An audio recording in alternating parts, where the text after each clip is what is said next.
Hello everyone and welcome back to Closet Gaming. Today we're going to take a look at Skipchaser Early Access. This sci-fi twin-stick shooter puts you in the shoes of a Skipchaser, an intergalactic bounty hunter, and allows you to shoot stuff to gain loot. It is available on Steam for €9.99 or a regional equivalent. Before I start the actual review, I want to make a really big disclaimer. This game is very much in early access and the amount of content available at this moment is very much limited. But screw that and let's take a look at what is available in game at the moment. First, let's just describe what the game is about. You are put in a position of a bounty hunter and you go on missions that you got from the inhabitants of a small village on a planet where you crash landed. The way you do these missions is that you go inside these dungeons and kill stuff. Occasionally, you will get to save someone or perhaps pick up an item that is located at the end of the level, but for the most part, it's just about killing everything that is inside the level. And how do you kill that stuff?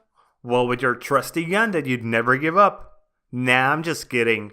While you do use guns to kill enemies, the weapon you will be using will be changing up all the time, though in a very different manner than you might expect.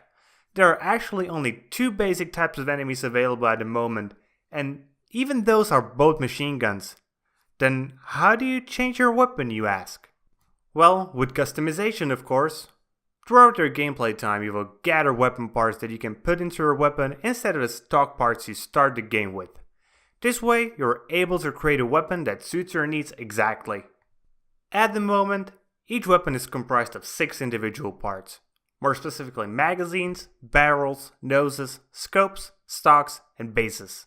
Each of these then has a few variants that each provide a different advantage. These variants come in forms like scopes that increase your accuracy, magazines with more powerful or for instance poisonous ammunition, stocks that decrease the speed of your weapon overheating, and many more. I should also mention that the game developer has stated that many more weapons and upgrades will be coming to the game in future updates. Now on to the way you actually use the weapons, the combat itself. The combat is comprised of 3 things: moving, shooting, and throwing grenades. I tried playing the game both on a controller and on a keyboard, but in the end, I decided I preferred to play using the keyboard and mouse. Not that the controller was unusable, but the much higher precision control of aiming was what made the decision for me. It does make the movement control a bit harder, but not that much of a higher margin, especially when compared to the aiming. The shooting is also very basic. You just aim and shoot. But there are 2 things for you to keep track of.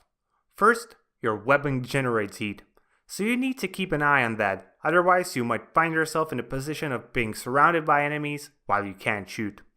The second is the fact that your weapons have a really big spread. This can be circumvented to a certain degree by modding your weapon with precision upgrades, but even then, the spread is much higher than you might expect. Then there is this thing that is highly connected to the movement, and that is the insane amount of traps that are inside each level. Though, there are only 2 basic types of them, mines and barrels. The barrels themselves then come in 3 types: the basic explosive barrel that are red, blue ones that not only deal damage but also slow you very heavily, and green ones that are poisonous on top of their explosive damage. And lastly, we have the grenades. And I gotta say, I do not like these at all. You have 0 control over how far you will throw them. They just always get thrown in the maximum distance, which is to the edge of the screen. And since the enemies are always coming towards you, it is very hard to actually deal damage with them. Wish there was something like a power bar that would allow you to throw the grenade with lesser strength. Then there are the enemies in game. While the game prides itself for having thousands of enemy types, to be truthful, I don't think this statement is 100% honest. There might be thousands of enemy combinations, because the enemies are slightly varied, but throughout the first act, I saw only 5 types of enemies, and 2 of them were a boss fight and a mini boss fight. So mainly, I saw just 3 types of basic enemies. Rats that are insanely fast and require quick reaction times, but generally die fast. Robots that are slow and bullet spongy, but also explode upon that, so keeping your distance from them is a good idea. And regular soldiers, who are somewhere in the middle in terms of health, but they are also the only ranged type of enemies and were the hardest to deal with, especially when coming in larger numbers. And that's pretty much all that there is in the game, at least for now, and I will admit, I had a pretty good time while I was trying it out, but the giant amount of content that is currently missing from the game makes it a hard seller.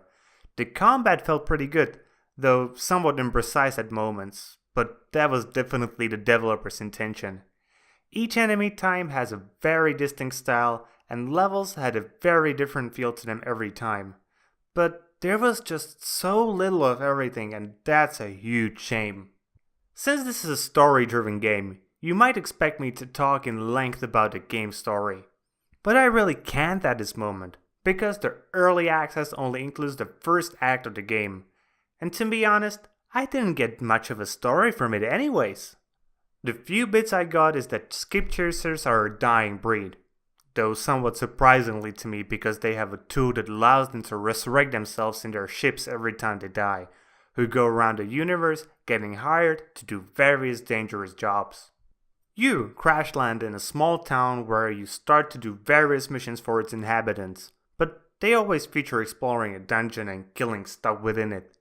The only difference in the levels is in the way they end.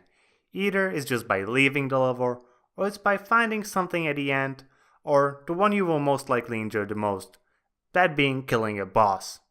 Graphically, the game takes on a very distinct style, and I will admit, I like it quite a lot. It was probably the largest reason I picked it up. It uses a simple 2D style where everything is comprised of very colorful pieces that are somewhat geometric. Yeah, that's the word I would most likely use for it. This aesthetic is very unique, and I don't think I've seen it used in recent times. The only issue I have with the graphics comes hand in hand with a lack of gameplay content. It just wasn't varied enough. Even though the levels themselves were very different, the low number of enemy types just made it feel like you're playing through the same level every time. Now on to the performance of the game. At least here, I'm happy to report the game has everything in place from the very get-go. The game runs well, I haven't noticed any bugs, nor did I experience any crashes. So, in conclusion, this game has potential, but that's not really enough for me to recommend it for you. While the mechanics are fun and pretty fleshed out, I especially enjoy the weapon crafting elements. The fact that you can get through the content in an hour just doesn't warrant the price. If you like it, put it in your wishlist and wait for either a few more patches or the full release. Or, if you really like it, buy it now to support the developer, but wait on playing it. Well, that's it for today, guys. Hope you liked the review, and if you did, please consider liking it, subscribing to my channel for more gaming reviews, or comment if you have something you would like to add. And if you didn't like the video, well, dislike it. See you all next time with more gaming content.